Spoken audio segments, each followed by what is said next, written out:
The Premier League teams are on fire. Now, the Premier League teams did extremely well, in the Champions League, in the group stage, like Arsenal topping, Chelsea qualifying, Tottenham Hotspur against all odds. The same Tottenham Hotspur that has been bad, in the league. They did well. They qualified automatically. Liverpool also, who has not been doing well in the league as well, qualified automatically. In Newcastle, who, yes, are really not doing the best in the Premier League as at now, but in the Champions League, they also qualify, for the playoffs. In fact, all the Premier League teams that qualified, either they qualify automatically or one or two qualify through the playoffs. But what about the Spanish teams?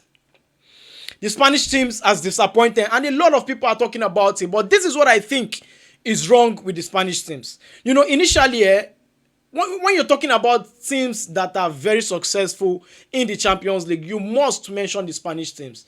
Two in particular, which is Real Madrid and Barcelona. Now, for Real Madrid and Barcelona, I think this is what is wrong with Real Madrid, Barcelona, Atletico Madrid, Villarreal, a lot of Spanish teams that did not do well in the Champions League this season. Now, first of all, is rebuild. Now, when they actually rebuild, because they are mostly rebuilding almost every season. Look at Real Madrid having a new coach under Alonso, having a change in their back line, buying like the likes of Hoytsin, buying new players also to, improve the team and all of that. The rebuild is taking time to gel.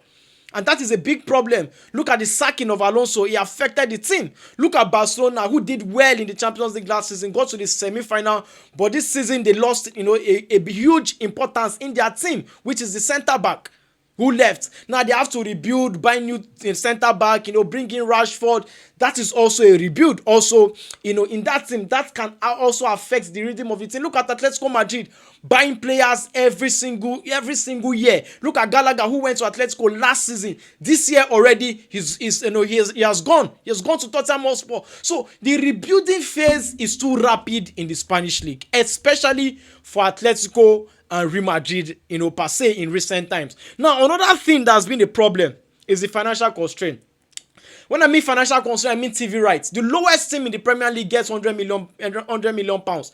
That's the lowest for them to buy players. So the spending power also affects. Look at the team as Villarreal.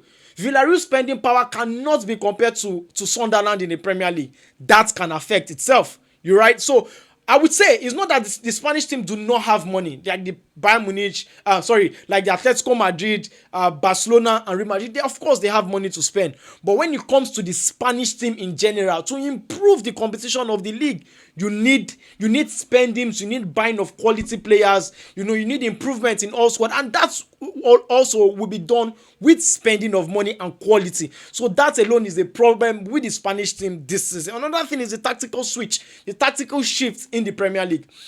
Trust me, the Premier League tactical switch is fast and rapid, even more than the Spanish league.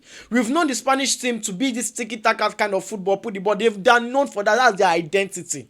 Now, Hansi Flick came to put more intensity into it. But if you see the Premier League team, the duels won, the physical football, the transition, look at how they convert from defense to attack immediately and score goals even more immediately than it should. Right? Set pieces are being used. A lot has really changed in the Premier League football. So when it comes to tactical switch, that is another issue that has actually affected the Spanish teams this season. Look at Real Madrid. They will knock you, but when you hit them on the break, they concede. They don't have the best of backline also currently in Real Madrid and also other Spanish teams as well.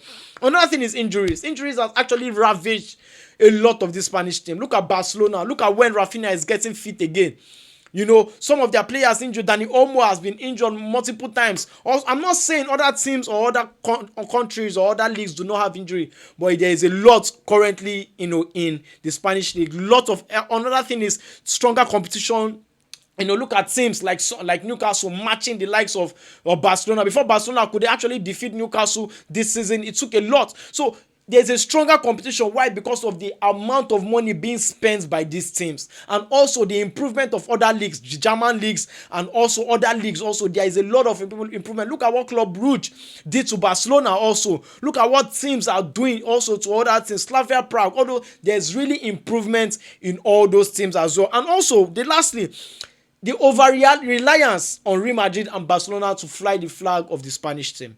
When it comes to team that could win the Champions League, you should talk about Real Madrid and Barcelona. But ask yourself, when last did Barcelona win the Champions League? That's been a long time also as well, right? Since 2015. So there's too much over reliance on Real Madrid to win it. Who is currently flying the flag of the Spanish team. So that is another issue with the whole downturn, or how the Spanish teams are actually impressed, or what they've actually done in the Champions League this season, why they've not really performed extremely very well. So feel free to disagree with me, and also let me know what you think about that. Why has the Spanish team not been performing in the Champions League this season? Share your thoughts in the comment section. Don't forget to follow this page, like, and share this video. Cheers.